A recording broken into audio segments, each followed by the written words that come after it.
त्रिलोक त्रिकालवर्ती पंच परम गुरु अरहंत सिद्धाचार्य उपाध्याय सर्वसाधु परमेष्ठी भगवंतों को भक्तिपूर्वक नमस्कार। जम्बूद्वीप भरत क्षेत्र आर्यखंड भारत देश मुंडावसर्पणी काल के धर्म तीर्थ शासन नायक प्रथम तीर्थंकर वृषभदेव भगवान को आदि लेकर अंतिम तीर्थंकर भगवान महावीर स्वामी तक 24 भगवंतों को विनम्र प्रणाम। 12 अंग और 14 प्रकीर्णक रूप भगवती जिनवाणी सरस्वती देवी माता को भावपूर्ण वंदन। पूर्व शताब्दी के ज्ञानी ध्यानी तपस्वी परम श्रद्धेय चारित्र चक्रवर्ती धर्म धुरंधराचार्य शांति सागर गुरु राज को त्रिभक्तिपूर्वक बारंबार नमोस्तु। दीक्षा शिक्षा गुरु आचार्य विद्यासागर महाराज को नमन।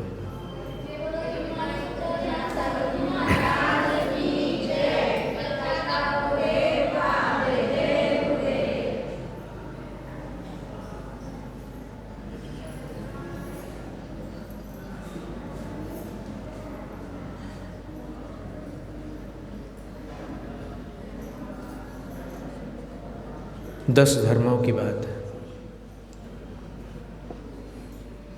कुंदकुंदाचार्य महाराज ने और आचार्य स्वामी कार्तिकेय मुनिराज ने 10 धर्मों को मुनि धर्म कहा। 11 प्रतिमाओं को श्रावक धर्म कहा। तो इन 10 धर्मों में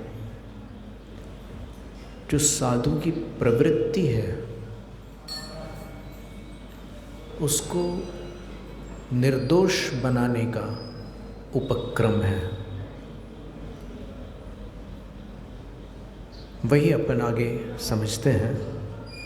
अभी पूर्व सत्र में अपन ने देखा कि वाणी से संबंधित जो भी जैन आचार पद्धति के नियम है अथवा यम है, उनके अंतर्गत अणुव्रत, महाव्रत, व्रतों की भावना,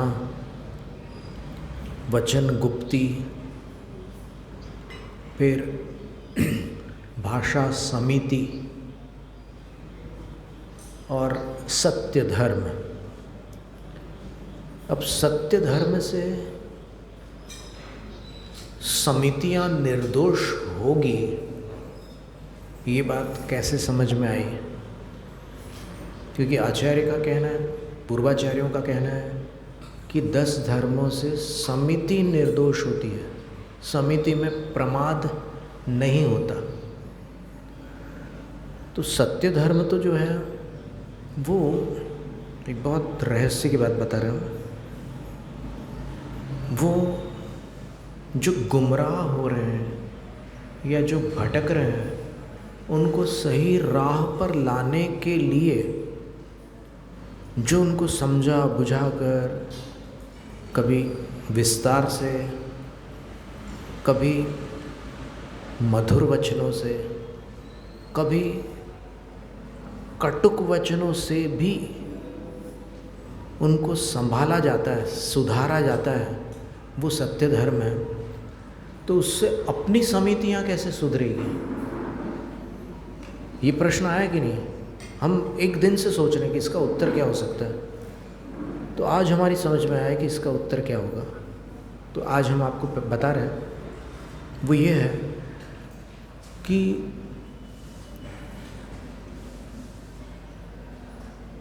दूसरे को समझाने वाले बहुत लोग होते हैं,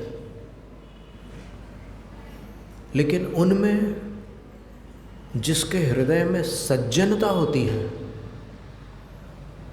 वो समझाते समय ये भी देखते हैं कि मैं जो दूसरों को सिखा रहा हूँ वो मेरे पास है या नहीं।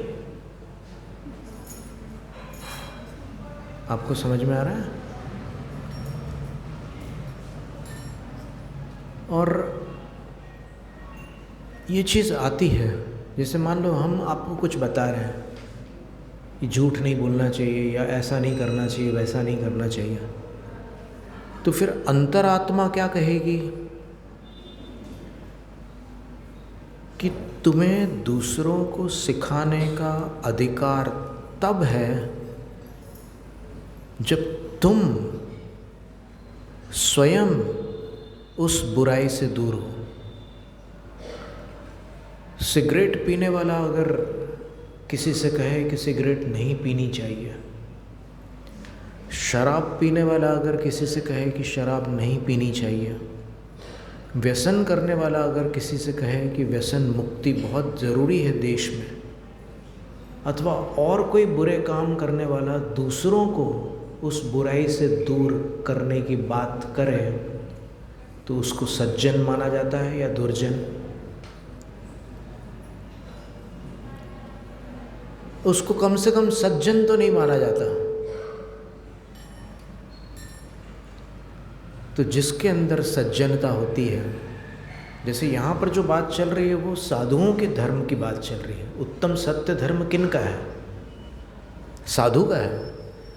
तो साधु जब दूसरों को सुधारेंगे तो उनको अंतर्निरीक्षण का भाव भी होगा,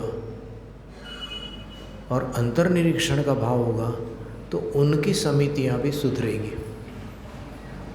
उनकी प्रवृत्तियाँ भी शुद्ध होंगी। इसलिए सत्य धर्म इस दृष्टि से अपनी समितियों को निर्दोष बनाने में सहायक है। अब पूर्व सत्र में हमें जो 7 या 6 नियम मिले थे, यम और नियम, आज प्रातःकाल हम ध्यान में बैठे थे, तब हमें लगा कि नहीं, इनके अतिरिक्त और भी कुछ बातें हैं।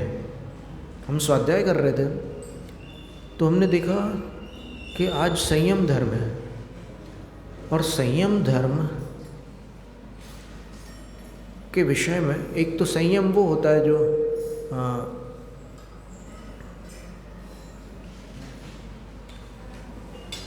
देश संयम, सकल संयम, सूक्ष्म सांप्राय, यथाख्यात, ऐसे संयम की चर्चा आती है। यहाँ पर 10 धर्मों में उत्तम संयम धर्म के अंदर क्या ग्रहण करना है, ये समझना बहुत आवश्यक लगा हमें। इसलिए क्योंकि अपन केवल संयम शब्द पर भाषण देना नहीं चाहते,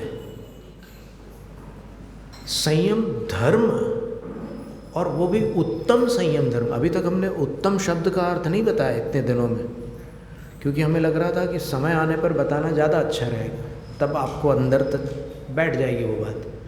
तो अभी तो आप सुनते जाओ क्या है। तो यहाँ पर 2 नियम और मिले। एक तो ये वाक दीक्षा, एक शब्द आया है, इसको दीक्षा विधि के अंतर्गत मुख शुद्धि कहते हैं। ये क्या चीज़ है मुख शुद्धि? बहुत अजीब बात है मुख शुद्धि। अब जैसे मान लो क्षुल्लक जी हैं, मुनि दीक्षा लेंगे, तो क्या दंत मंजन से मुख शुद्धि करके मुनि दीक्षा लेंगे क्या? ऐसा अटपटा अर्थ मत ग्रहण कर लेना। मुख शुद्धि का अर्थ सब लोग तो वही समझते ना, दातून कर लेना, मंजन कर लेना, ब्रश कर लेना, कुछ भी कर लेना मुख को शायद, या फिर माउथ वॉश जो आजकल डेंटिस्ट लोगों के पास रहता है, कुल्ला कर लेना, इसका नाम मुख शुद्धि है क्या? नहीं। अब वो जो दांत वगैरह की शुद्धि है, वो भोजन के कण आदि दांतों में न रह जाए उस अपेक्षा से वो ठीक है, वो एक अलग चीज़ हो गई। पर मुख से और भी कुछ होता है ना, सिर्फ भोजन थोड़ी होता है मुख से। मुख से निगला भी जाता है और उगला भी जाता है।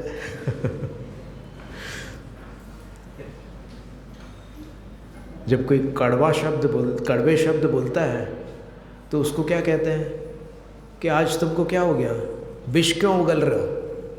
यही बोलते हैं ना।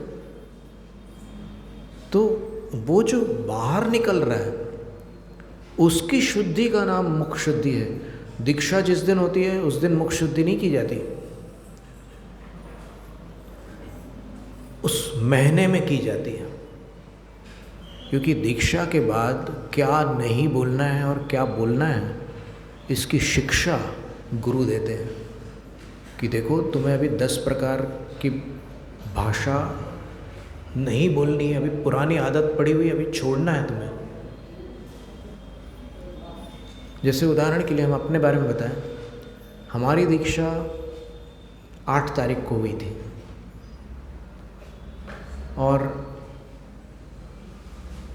उसके आगामी मास में आचार्य महाराज ने हम लोगों को बुलाया और कहा कि बोलो आज बोलना है। तो हमसे बड़े जो थे प्रमाण सागर महाराज थे, उनसे बीच में एक और महाराज थे, फिर तीसरे नंबर पर हम थे। तो आचार्य ने उनसे बोला कि तैयार हो। तो प्रमाण सागर महाराज ने, क्षुल्लक अवस्था थी, हम लोग छोटे नवदीक्षित थे, बोले कि अभी तैयारी नहीं है। फिर दूसरे महाराज थे, उनने भी आनाकानी कर दी। फिर हमसे पूछा तो हमने बोला कि जैसे गुरु का आदेश होगा हम तैयार हैं। तो उनने बोला कि ठीक है, आज आपको मंच पर वक्तव्य देना है।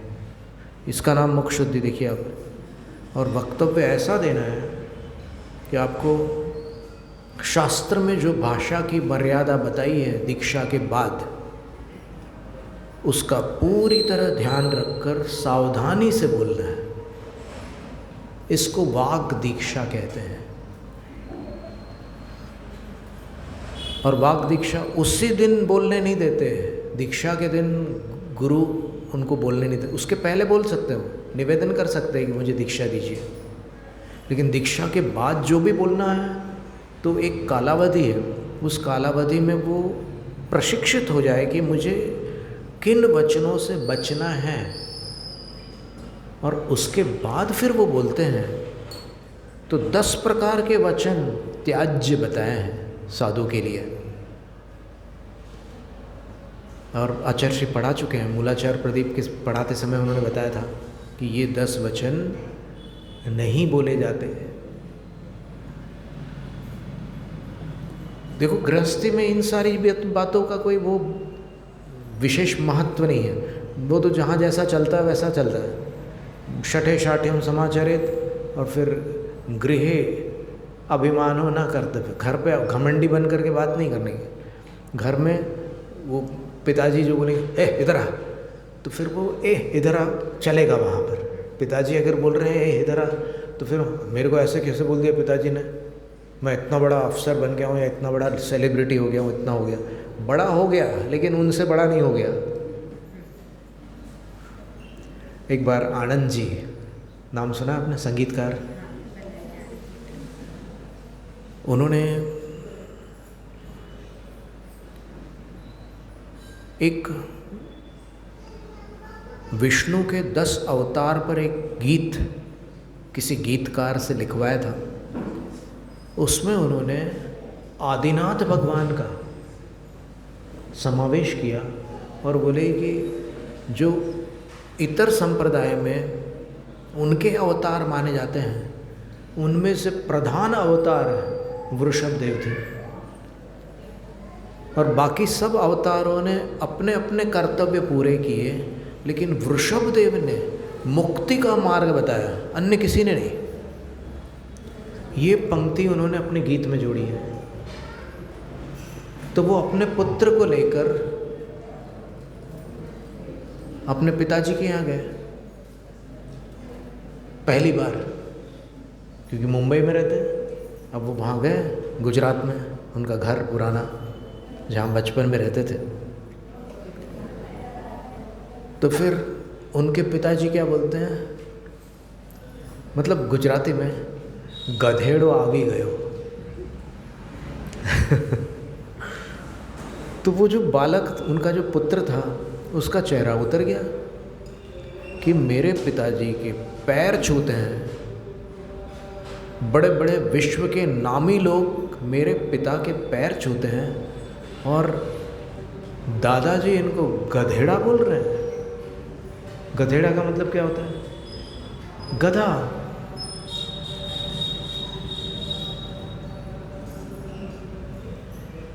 तो फिर जब वो वहाँ से लौट रहे थे तब वो पुत्र पिताजी से बोलता है कि डैडी, उन्होंने आपको गधेड़ा कहा, मुझे अच्छा नहीं लगा। अरे बेटा,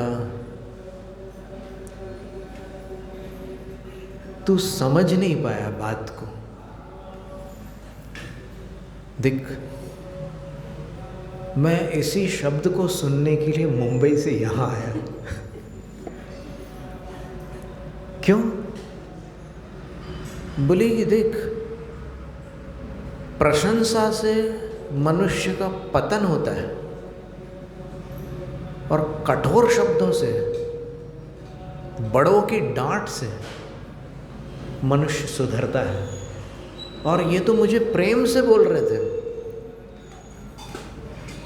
इनके अंदर कोई भी नफरत नहीं थी, तो ये इनके वात्सल्य की भाषा थी। तो ऐसे शब्दों को सुनने की भी तू आदत डाल। सिर्फ मीठे मीठे शब्दों से काम नहीं चलेगा, ज़्यादा मिठाई खाने से डायबिटीज़ हो जाता है। कितनी मज़ेदार बात है। तो ये वाक दीक्षा वाली बात समझ में आई कि ये भी एक जैन शासन का एक प्रधान अंग है, वाक दीक्षा।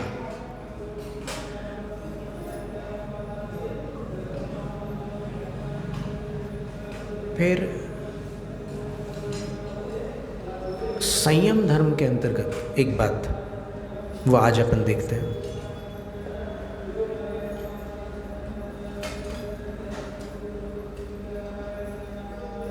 अपन शास्त्र से देखते हैं ना।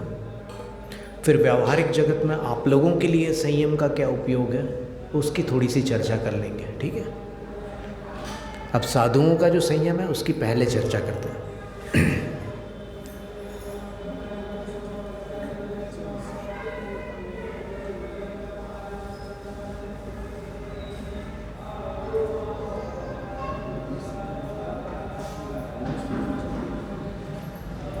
संयम क्या वस्तु है? 10 धर्मों में जो संयम है वो क्या है? तो ये गुरु ने पूछा है, तो शिष्य लोग देखिए क्या क्या उत्तर देते हैं। एक शिष्य बोलता है, बोलना बंद कर देना, सोचना बंद कर देना, चलना फिरना बंद कर देना संयम है।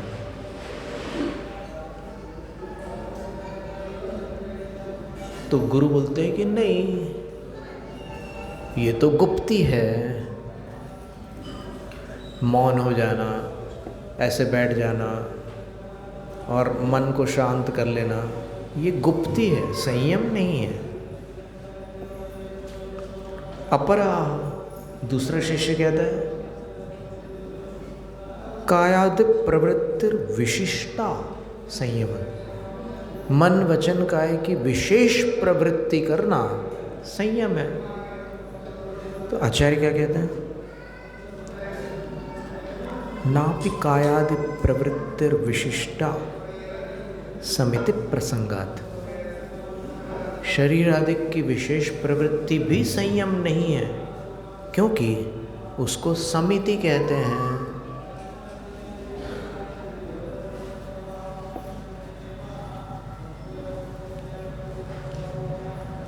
फिर तीसरा शिष्य क्या बोलता है, देखिए, त्रसस्थावर वद प्रतिषेध आत्यंतिक संयम इति चेत। बोले कि त्रस और स्थावर जीवों का जो घात है उसका पूर्णतः त्याग कर देना संयम है। तो आचार्य क्या उत्तर देते हैं, नहीं, परिहार विशुद्धि चारित्र अंतर्भावात। वो तो परिहार विशुद्धि चारित्र है, एक रिद्धि है। उस रिद्धि के होने के बाद साधु के माध्यम से किसी जीव का घात नहीं होता। उनका शरीर ऐसा हो जाता है, वो कहीं भी चलेंगे, कहीं भी बैठेंगे, किसी जीव को बाधा हो ही नहीं सकती। वो अगर ऐसे चींटी पर भी हाथ रख देंगे तो चींटी वहाँ से सुरक्षित निकल जाएगी, उसको बाधा पहुँचेगी ही नहीं। ऐसी रिद्धि उनकी, ऐसी शक्ति आ गई उनके पास तपस्या के बल से। और परिहार विशुद्धि संयम जो होता है वो सिर्फ तीर्थंकरों के सानिध्य में होता है और कहीं नहीं होता। इसलिए ये समझ लो कि परिहार विशुद्धि वाले सबसे कम होते हैं, मिलना ही मुश्किल है। अभी विदेश क्षेत्र में 20 तीर्थंकर बस वहीं मिलेंगे आपको परिहार विशुद्धि वाले, और पूरे 2.5 द्वीप में अन्यत्र कहीं नहीं मिलेंगे। और ऊपर के 3 संगनन होते हैं परिहार विशुद्धि वालों के।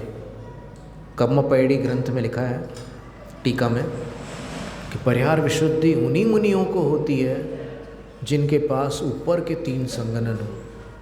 वज्रवृषभ नाराज संगनन, वज्र नाराज संगनन और नाराज संगनन, ये अस्थियों की दृढ़ता का नाम संगनन है। वो जिनके पास है उन्हीं को होता है, तो वो भी संयम है। उसको अपन यहाँ पर संयम धर्म में संयम नहीं कह सकते। फिर किसको संयम कहा? कसतर ही संयम है। तो फिर तीनों शिष्य मिलकर पूछते हैं गुरुवर से कि हे गुरुवर, फिर आप ही बता दो कि संयम क्या वस्तु है। तो फिर आचार्य उत्तर देते हैं, समितिषु प्रवर्तमानस्य प्राणेन्द्रिय परिहारः संयमः।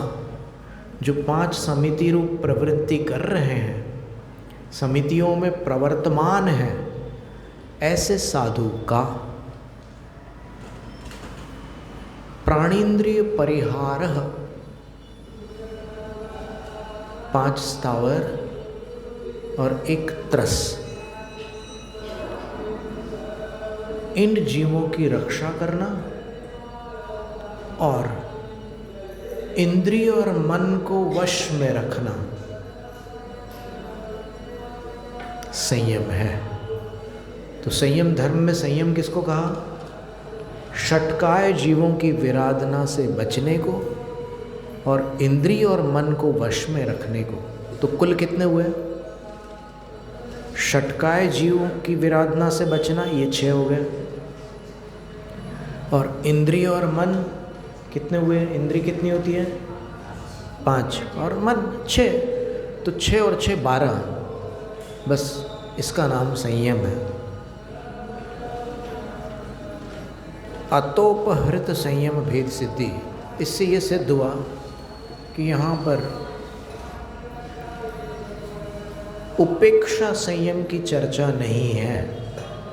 अब ये उपेक्षा संयम क्या वस्तु है, तो थोड़ा सा मन लगाना होगा आपको। संयमो ही द्विविधः, संयम 2 प्रकार का है। तो 2 में से यहाँ पर दूसरा वाला संयम लेना है संयम धर्म में। पहला वाला क्यों नहीं लेना है? क्योंकि पहले वाले के बारे में ये लिखा है, देश काल विधानज्ञस्य, जो ऋतु आदि में क्या चर्या की जाती है उसको समझने वाले साधु हैं। ग्रीष्म ऋतु में कैसी चर्या होती है, वर्षा ऋतु में कैसी होती है, शीतकाल में कैसी चर्या होती है, इसकी समझ जिनके पास है। ये 3 ऋतु हो गई है।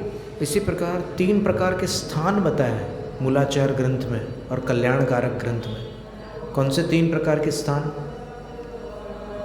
एक साधारण देश, यानी वो स्थान साधारण है, उसको अपन स्पेशल किसी उसमें नहीं रख सकते कैटेगरी में, साधारण स्थान है। दूसरा अनुपदेश। अनुपदेश का अर्थ क्या होता है? जहाँ पर विशेष फल फूल आदि पाए जाते हैं और जहाँ पर प्राकृतिक सौंदर्य प्रचुर होता है, जल भी पर्याप्त है, वनस्पतियाँ भी पर्याप्त हैं, हवा भी अच्छी है वहाँ पर, ऐसा जो स्थान होता है वो अनुपदेश है। और तीसरा है जंगल देश, जंगल का इलाका। वहाँ कहीं कहीं पर आपको खुला स्थान मिलता है, कहीं कहीं बड़े बड़े वृक्ष मिलते हैं, कहीं कहीं कंटीली झाड़ियाँ मिलती है, कहीं कहीं उबड़ खाबड़ स्थान मिलते हैं। ऐसे स्थान हैं। जंगल देश की गायों के दूध में एक विशिष्ट स्वाद होता है, वो अन्यत्र कहीं भी नहीं मिलेगा आपको। हमें आज तक नैनागिरी का दूध याद है।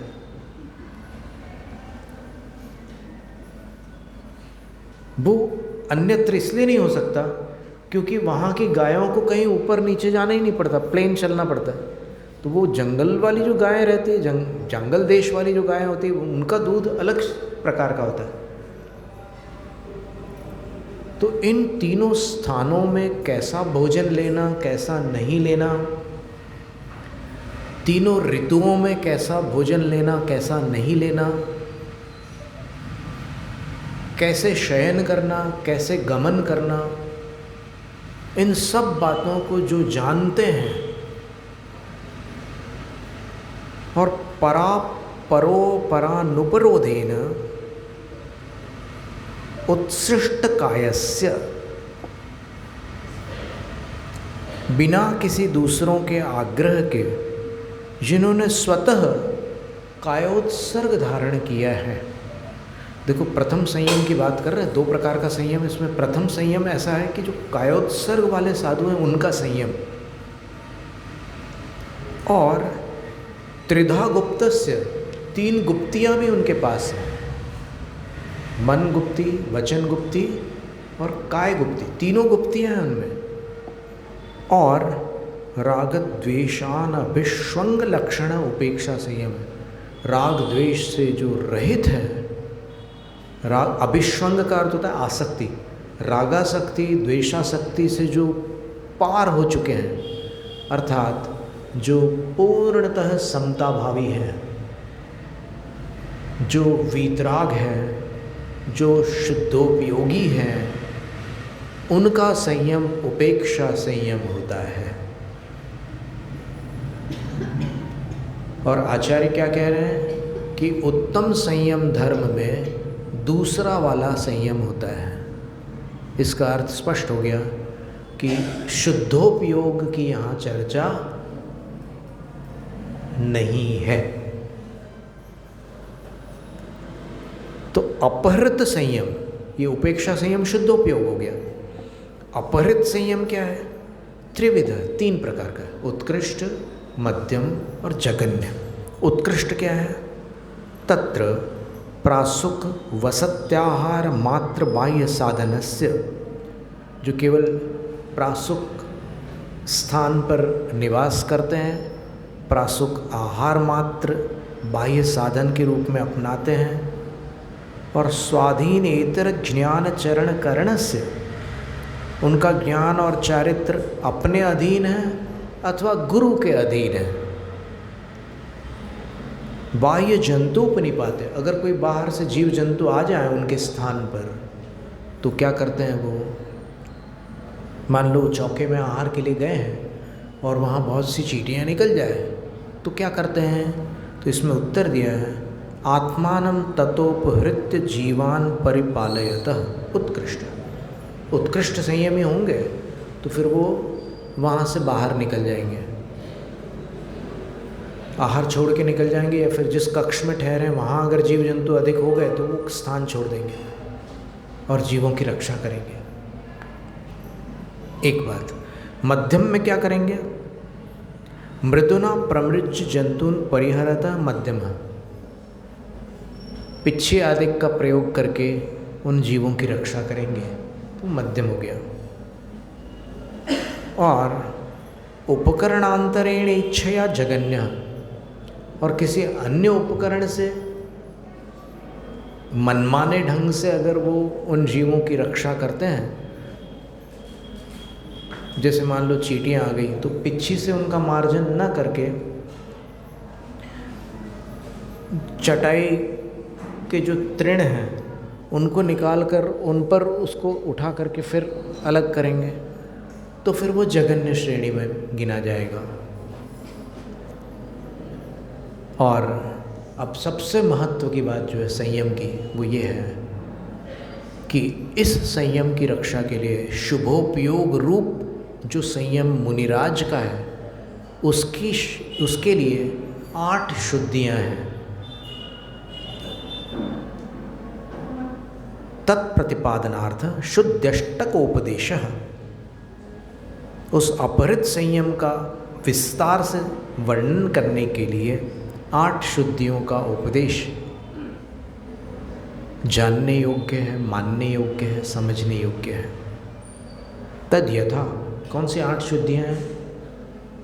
उत्तम संयम धर्म में कौन सी 8 शुद्धियाँ हैं? तो पहली शुद्धि है भाव शुद्धि, दूसरी शुद्धि है काय शुद्धि।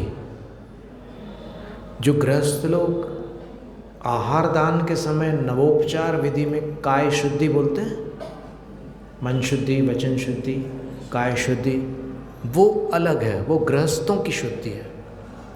लेकिन यहाँ मुनियों की जो काय शुद्धि है वो उससे भिन्न है। फिर तीसरी है विनय शुद्धि, चौथी ईर्यापथ शुद्धि। देखिए इसमें पूरी 5 समितियाँ सिमट जाएंगी उत्तम संयम धर्म में। फिर 5वीं भिक्षा शुद्धि, 6ठी प्रतिष्ठापना शुद्धि, 7वीं शयनासन शुद्धि और 8वीं वाक्य शुद्धि। आ गया ये नियम वचन संबंधी। अभी तक अपन ने कितने नियम देखे थे? 7 वाक दीक्षा को मिलाकर। कल तो 6 देख ही चुके थे, आज एक वाक दीक्षा अपन ने और देखी, और ये एक और आ गया वाक्य शुद्धि। अब देखिए इनका अर्थ क्या है, आप समझ सकते हैं? ज़्यादा भारी तो नहीं लग रहा है? अगर आप अभी भी आप फ्रेश लग रहे हो, आपको सुनने की उत्कंठा हो, तो हम आगे बताते हैं। भाव शुद्धि क्या है?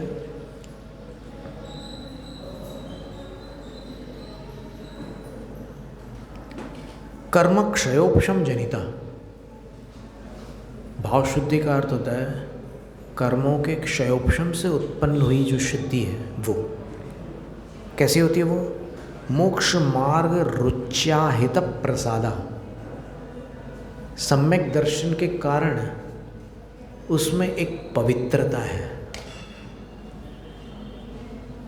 मोक्ष मार्ग की रुचि का अर्थ यहाँ पर सम्यक दर्शन है, उसके कारण एक अंदर पवित्रता है। और कैसी है वो शुद्धि? रागाद्युपप्लव रहिता, वो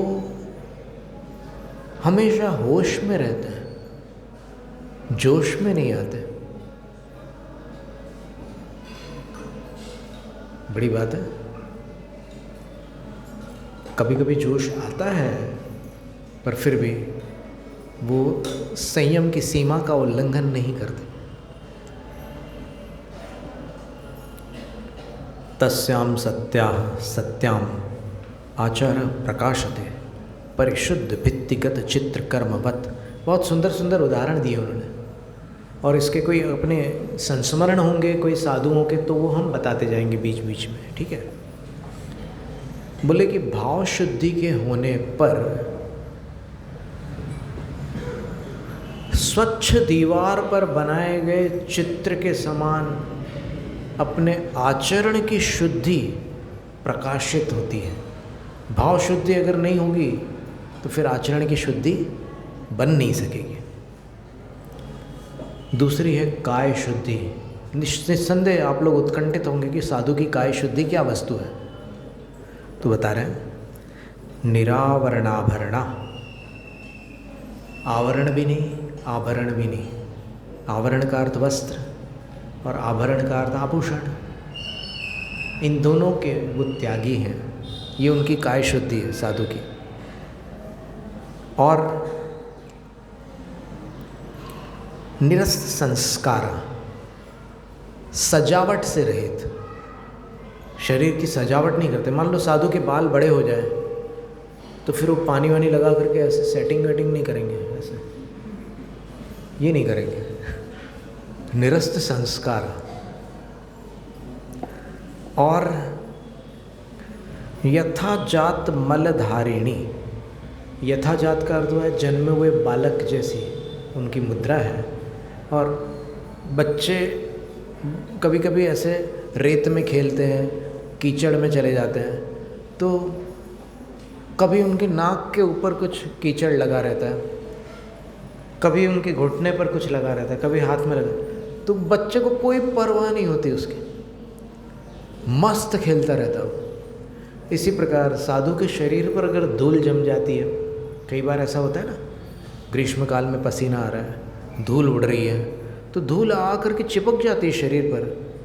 हमने जब आचार्य विद्यासागर महाराज जी के प्रथम दर्शन किए थे 5 जनवरी सन 1984 को, तब वो कोलकाता से छत्तीसगढ़ की ओर आ रहे थे। सरायपाली नाम का स्थान था, वहाँ पर सायंकाल वो अग्रवाल धर्मशाला में रुके थे और बैठकर प्रतिक्रमण कर रहे थे। उनके शरीर पर ढेर सारे ऐसे मच्छर बैठे हुए थे, लेकिन क्या मजाल है कि उनके शरीर में कोई स्पंदन भी हो जाए, मूर्ति के समान बैठे थे।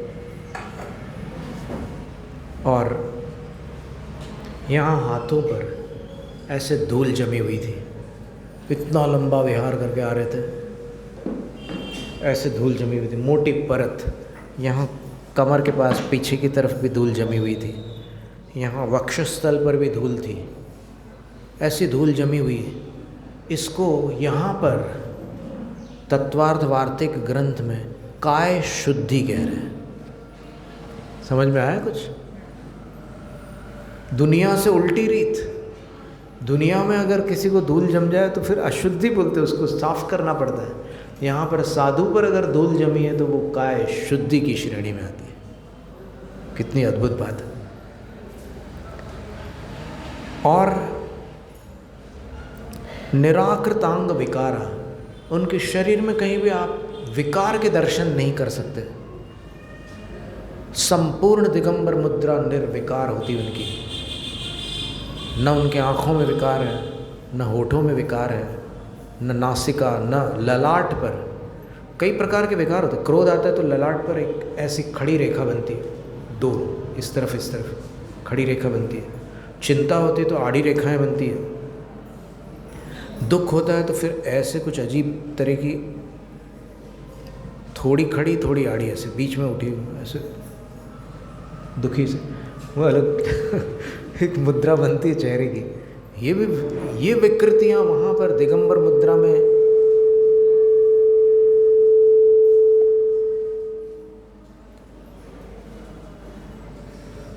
इन विकृतियों का न होना काय शुद्धि है।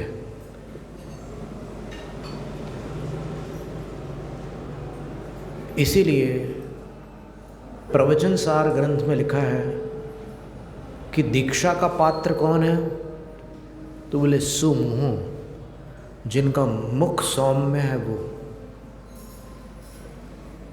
किसी का इतना डरावना चेहरा है कि बच्चा देख करके रोने लग जाए तो नहीं, मुख का सौम्य होना आवश्यक है दीक्षार्थी में।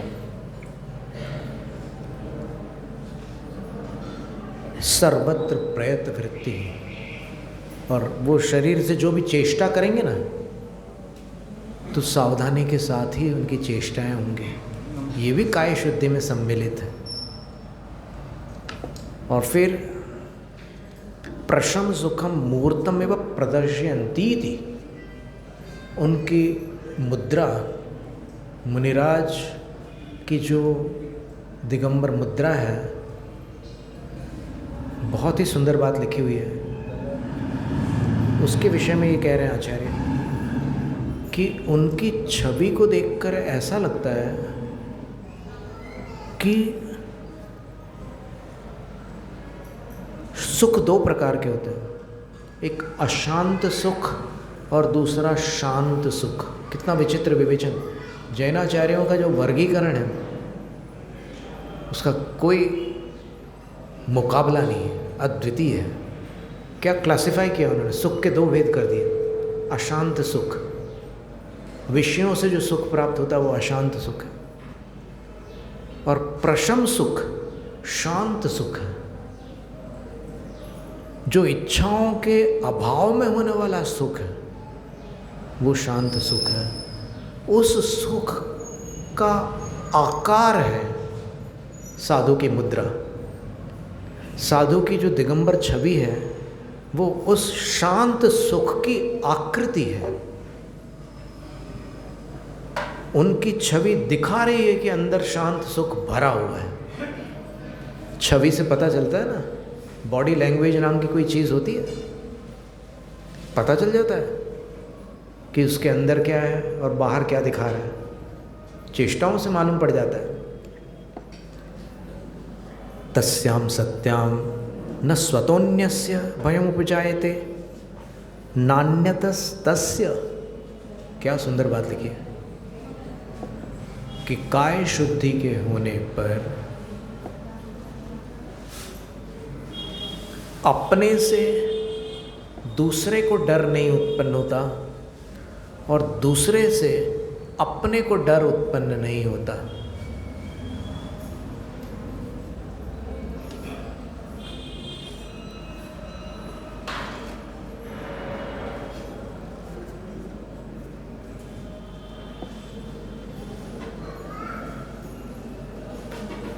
वर्धमान सागर महाराज श्री नाम के एक साधु थे। आचार्य शांति सागर महाराज श्री से उनका शरीर की अपेक्षा देखें तो ज्येष्ठ भ्राता थे। आचार्य शांति सागर महाराज जी के बड़े भाई थे वो, ऐसा संबंध था उनका। और उनको बहुत परीक्षा लेकर के आचार्य महाराज ने मुनि दीक्षा दी थी। और मुनि दीक्षा के बाद में ये जो काय शुद्धि थी उनकी, वो इतनी उच्च कोटि की हो गई थी कि उनके कंधे पर, उनके बालों पर, उनके जांघों पर और उनकी हथेलियों पर आकर के पक्षी बैठ जाते थे। उनको डर नहीं लगता था पक्षियों को, ऐसे पास आकर के बैठ जाते थे। और अभी हमारे पास और भी अन्य प्राणियों के बहुत सारे ऐसे चित्र हैं कि वो प्राणी साधु के पास एकदम प्रेम से आ जाते हैं और बाकी लोगों के पास जाते नहीं।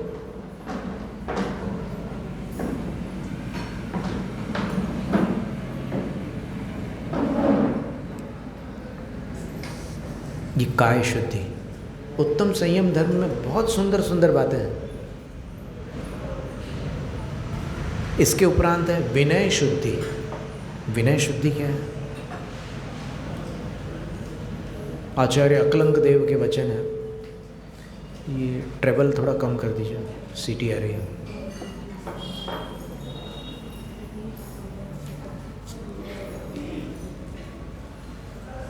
विनय शुद्धि। अर्हदादिषु परम गुरुषु यथार्हम पूजा प्रवणा। विनय शुद्धि का अर्थ है अरहंत आदि जो 5 परमेष्ठी हैं उनकी यथा योग्य पूजा करने में वो विनय शुद्धि कुशल होती है। अरहंत की योग्य पूजा, सिद्ध की सिद्ध के योग्य पूजा, आचार्य की आचार्य के योग्य पूजा, उपाध्याय की उपाध्याय के योग्य पूजा और साधु की साधु के योग्य पूजा जब साधु करते हैं तो वो उनके उत्तम संयम धर्म में विनय शुद्धि के अंतर्गत गिनी जाती है वो पूजा। और पूजा कैसे करेंगे? तो मूलाचार ग्रंथ में 3 स्थानों पर मुनियों द्वारा द्रव्य पूजा का उल्लेख है कि मुनि महाराज भी द्रव्य पूजा कर सकते हैं। वो द्रव्य कौन से होंगे, कौन तैयार करके लाएगा? तो उसमें लिखा है कि आनीते, श्रावक लोग ला करके देंगे और प्रासुक द्रव्य होंगे। तो उन प्रासुक द्रव्यों से मुनि महाराज भी पूजा कर सकते हैं। किनकी? 5 परमेष्ठियों की। ज्ञानादिषु च यथा विधि भक्ति युक्ता। ज्ञान आदि के प्रति और ज्ञानियों के प्रति साधु के अंदर भक्ति होती है तो वो विनय शुद्धि भक्ति से युक्त होती है ज्ञान और ज्ञानी के प्रति। और गुरोः सर्वत्रानुकूल वृत्ति।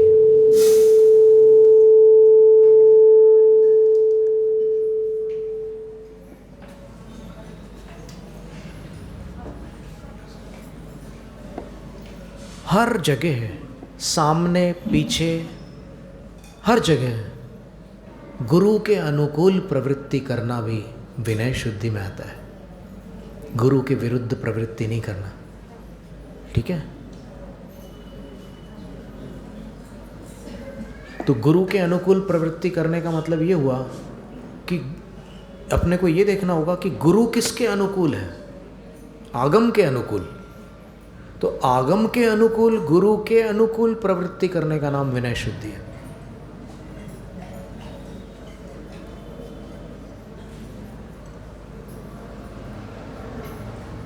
और प्रश्न स्वाध्याय, वाचना, कथा, विज्ञप्त्यादिषु प्रतिपत्ति कुशला। प्रश्न पूछते समय गुरु से कैसे शब्दों का प्रयोग न करें, किस प्रकार की भाषा में प्रश्न पूछे। फिर स्वाध्याय करते समय 8 प्रकार का जो ज्ञानाचार है उसका ध्यान रखें। वाचना के समय 4 अंगुल के पाटे से ऊंचे पाटे पर न बैठे। अगर धवला, जय धवला और महाधवला का स्वाध्याय कर रहे हैं तो 4 अंगुल से ऊंचे पाटे पर बैठ करके स्वाध्याय न करें। और कथा करते समय कथा में कोई ऐसी बात न करें कि जिससे लोक में विवाद उपस्थित हो जाए। आपके ज्ञान में बहुत कुछ हो सकता है, लेकिन हर बात जो आपने जानी है उसको व्यक्त करना कभी कभी खतरनाक हो सकता है, इसलिए आपको इसमें भी सावधानी रखनी होगी। और विज्ञप्ति का अर्थ होता है, हे गुरुवर, मैं आपकी वंदना करना चाहता हूँ।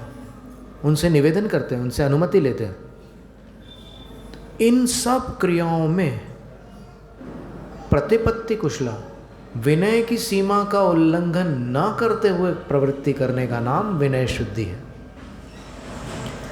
देश काल भावावबोध निपुणा, स्थान, समय और भाव, इनको समझने में ये विनय शुद्धि निपुण होती है। जैसे मान लो साधु गुरु महाराज है, विहार करके आए हैं और उनको कल केशलोंच करना है, उपवास करना है, तो आज जा कर के आप एकदम वो थके हुए हैं, उनसे जा कर के आप ये पूछो कि आचार्य श्री, आप मुझे 11वें गुणस्थान के बारे में विस्तार से समझाइए।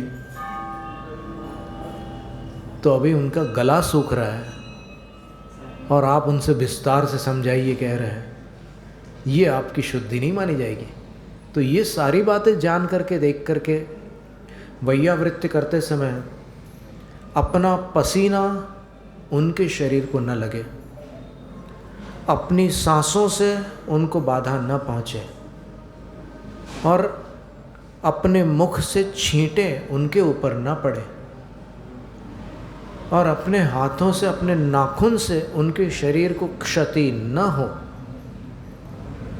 और अपनी सेवा द्वारा उनके बाल ना उखड़ जाए। वो केशलोंच तो करते ही हैं अपने नियम से, लेकिन आप उनमें और बाल उखाड़ने में सहायक न बन जाए। इन सब बातों का ध्यान रखना विनय शुद्धि है। अब इससे क्या लाभ है? आचार्य अनुमत चारिणी, आचार्य के अभिप्राय के अनुसार विनय शुद्धि आचरण कराती है। तन्मूला सर्व संपदा, विनय शुद्धि से संसार की प्रत्येक संपदा प्राप्त हो जाती है और मोक्ष संपत्ति भी प्राप्त होती है। किसके समान? सैव भूषा पुरुषस्य, वही आत्मा का आभूषण है। विनय शुद्धि ही आत्मा की शोभा है। सैव नौः संसार समुद्र तरणे, संसार सागर को तैरने के लिए ये विनय शुद्धि नाव के समान है। अब ये 3 शुद्धियाँ हमने बताई, 8 शुद्धियाँ बताएंगे तो हो सकता है कई दिन लग जाए, तो इसलिए अभी ये समझ लीजिए कि ईर्यापद शुद्धि में देखभाल करके उनको चलना होता है, तो ईर्या समिति निर्दोष होती है। भिक्षा शुद्धि में बहुत सारे नियम बताए हैं कि आहार के समय साधुओं को क्या क्या ध्यान रखना होता है, विस्तार से उसका वर्णन है। तो उससे ऐष्णा समिति निर्मल हो जाती है। फिर प्रतिष्ठापन शुद्धि पर है, नाक, रोम, नासिका मल, कफ, मलमूत्र आदि विसर्जित करते समय अहिंसा का सावधानी पूर्वक पालन करना होता है। प्रतिष्ठापना समिति शुद्ध हो जाएगी। फिर शयनासन शुद्धि में सोते समय, बैठते समय जीव रक्षा का ध्यान रखते हुए प्रवृत्ति करना है। और अंतिम है वाक्य शुद्धि। इसकी पंक्ति हम पढ़ते हैं। पृथ्वी कायिक आरंभ आदि प्रेरणा रहिता,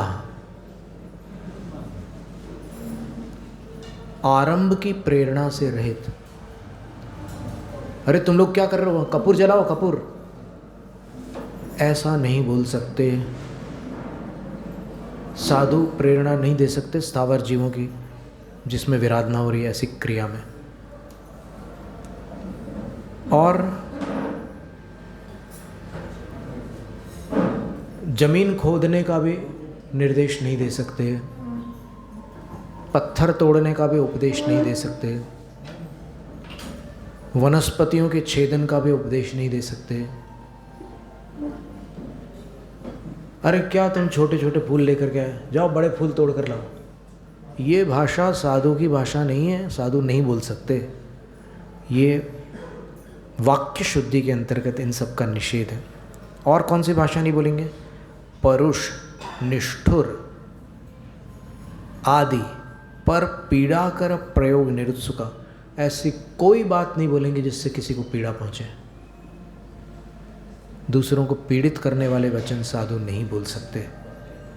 व्रतशील देशनादि प्रधान भला, व्रतों के बारे में उपदेश कर सकते हैं, शील के बारे में उपदेश भी कर सकते हैं। तो ये ऐसे उपदेश करेंगे जिससे श्रोता के अंदर व्रत धारण करने के भाव उत्पन्न हो जाए, शील अंगीकार करने के भाव होने लग जाए। हित मित मधुर मनोहरा, हितकारी, सीमित, मधुर और मन को हरने वाली, मधुर कर्णों को प्रिय लगने वाली शब्द, कर्णों को प्रिय लगने वाली शब्दावली को मधुर भाषा बोलते हैं, और मन को प्रिय लगने वाले वचनों को मनोहर वचन बोलते हैं। दोनों में अंतर समझ में आया कि नहीं आया? प्रशंसा के वचन मनोहर वचन होते सामान्य तौर पर गुरु के जो वचन होंगे वो मनोहर, उनके कल्याण के लिए जो वचन है वो मनोहर वचन हो जाएंगे। तो इस तरह इन 8 शुद्धियों से साधु उत्तम संयम धर्म का पालन करते हैं। अब व्यावहारिक जगत में अपने सामान्य लोगों के जीवन में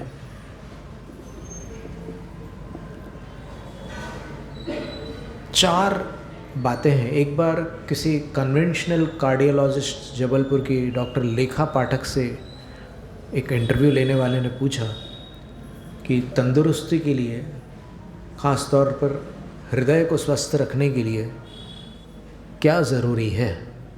आप इतने एक्सपीरियंस्ड कार्डियोलॉजिस्ट हैं और इतने सब मरीज़ों का इलाज कर चुके हो, तो आप बताइए। तो उन्होंने बोला 4 बातों का ध्यान रखना। और ये सब के लिए बहुत काम की है, और ये चारों बातें आपको अब भी रट जाएगी, क्योंकि उनका उच्चारण ऐसा है कि आपको मेहनत नहीं करनी पड़ी, अपने आप याद हो जाएगी। उनने आचार विचार, आहार विहार, हो गई याद? बोलो। आहार, बस इन 4 बातों का अगर आप ध्यान रखोगे तो स्वास्थ्य अच्छा रहेगा। बोले कैसे? बोले आचार, दुराचार से बचो और दुराचारियों से बचो, यानी व्यसनियों से दूर रहो और व्यसनों से बचो। ठीक है? आचार, आचार शुद्धि हो गई। फिर दूसरी क्या है? विचार शुद्धि। विचार शुद्धि का अर्थ क्या है? कि आप ऐसे चलचित्र, ऐसी पुस्तकें मत पढ़ो जिससे आपके विचार बिगड़ते हों। सत्संगति में रहो तो विचार अच्छे होते हैं। एक बार हमने कहा था ना कि 4 प्रकार के अस्पताल होते हैं। तो एक तो शरीर के अस्पताल है, दूसरे मन के अस्पताल भी आपको पता ही है, ग्वालियर, आगरा वगैरह में मेंटल हॉस्पिटल्स। फिर तीसरे इमोशंस, यानी अपनी भावनाओं को सुधारने वाले अस्पताल कौन से हैं? सत्पुरुषों की संगति, उनसे आपकी भावना। और फिर आत्मा को सुधारने वाला अस्पताल कौन सा है?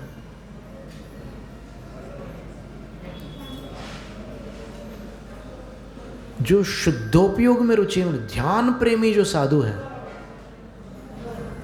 उनकी संगति से आत्मा का इलाज होता है। और शुभोपयोगी साधुओं से भी होता है। प्रवचन सार में दोनों को बताया। नित्थारयन्ति लोगम, कुंद आचार्य महाराज ने लिखा है,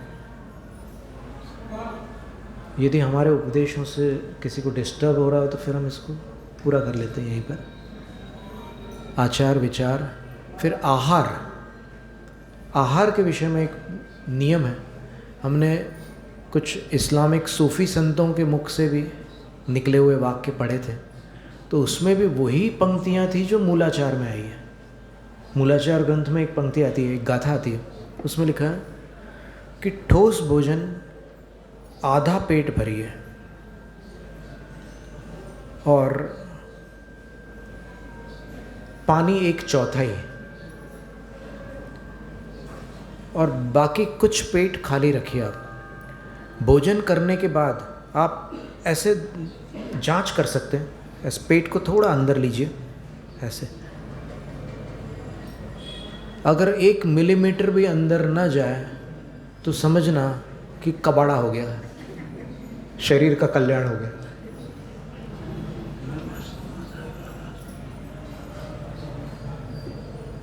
आहार, और आहार ऐसा हो जो आज बोलते हैं ना जंक फूड्स और फास्ट फूड्स, जो बना बनाया भोजन बाजार से मिलता है वो हमेशा हानिकारक होता है,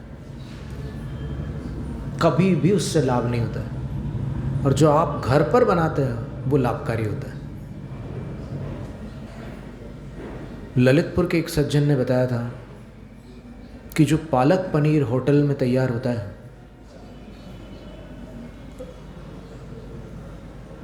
सबसे टेस्टी जो पालक पनीर की सब्ज़ी होती है वो 11 दिन तक उसको पनीर को उसमें रखने के बाद तैयार होती है। तेल होता है उसमें, और तब 11 दिन का वो होता है। तो 11 दिन बाद ऐसा क्या हो गया कि उसमें इतना स्वाद बढ़ गया?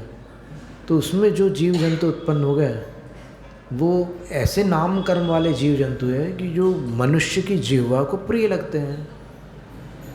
तो फिर ऐसा भोजन, बासी भोजन त्यागने योग्य है, बासी भोजन उचित नहीं है। और बीधा हुआ अन्न, इसमें मुनियों के लिए तो लिखा है कि 2 दिन का भोजन भी नहीं कर सकते मुनि। कल आपने लड्डू बनाया और फिर आज आप मुनि महाराज को दे रहे हैं, तो 2 दिन का भोजन साधु के लिए वर्जित बताया उसमें गाथा में। और अनेक प्रकार के ऐसे भोजन हैं जो स्वास्थ्य को हानिकारक हैं। तो डॉक्टर लेखा पाठक का कहना था कि आहार आप संभल कर लीजिए तो आधी तंदुरुस्ती संभल जाएगी आपकी। किस समय क्या भोजन लेने योग्य, क्या नहीं लेने योग्य, ये आपको बहुत अनुभव से सीखना पड़ेगा। कुछ चीज़ें किसी को फ़ायदा करती है, किसी को नुकसान करती है। किसी को तली हुई चीज़ें नुकसान करती है, किसी को मिठाइयाँ नुकसान करती है। किसी को एक सीमा तक मिठाई खाने पर नुकसान नहीं होता, उससे अधिक खाने पर नुकसान होता है। तो उसको इस बात का ध्यान रखना होगा कि आगामी सत्र में टूट ना पड़े उस पर। अगली बार जब ऐसा मौका पड़े तो फिर जैसे इस बार नुकसान हुआ था वैसे ही ना हो जाए दोबारा। ये सारी बातें थी। फिर आहार के बाद में विहार के बारे में उन्होंने बोला था, प्रतिदिन मनुष्य को 4.5 किलोमीटर चलना चाहिए अगर उसको कोई रोग है तो। अगर 4.5 किलोमीटर चलेगा वो, तो फिर चलने से बहुत सारी बीमारियां अच्छी हो जाती है। तो आप देख लीजिए, मुनियों का संयम तो अपन ने 8 शुद्धियों के साथ देखा। अब गृहस्थ लोग ये आचार शुद्धि, विचार शुद्धि, आहार शुद्धि और विहार शुद्धि, बस 4 में निपट गया आपका काम। अब आप प्रैक्टिकली निपटा कर दिखाओ तो फिर पता चलेगा कि कैसा क्या है। जैनम जयतु शासनम। ओम ह्रीं उत्तम संयम धर्मांगाय नमः। ओम ह्रीं उत्तम संयम धर्मांगाय नमः। ओम ह्रीं उत्तम संयम धर्मांगाय नमः। आज कोई दृष्टांत उदाहरण नहीं आ पाया ना, चलो कोई बात नहीं, फिर कभी देख लेंगे। जैनम जयतु शासन। शास्त्र पठन में मेरे द्वारा यदि जो कहीं कहीं प्रमाद से कुछ अर्थ वाक्य पद मात्रा छूट गई, सरस्वती मेरी उस त्रुटि को कृपया क्षमा करें और मुझे कैवल्य धाम में मां विलंब धरे।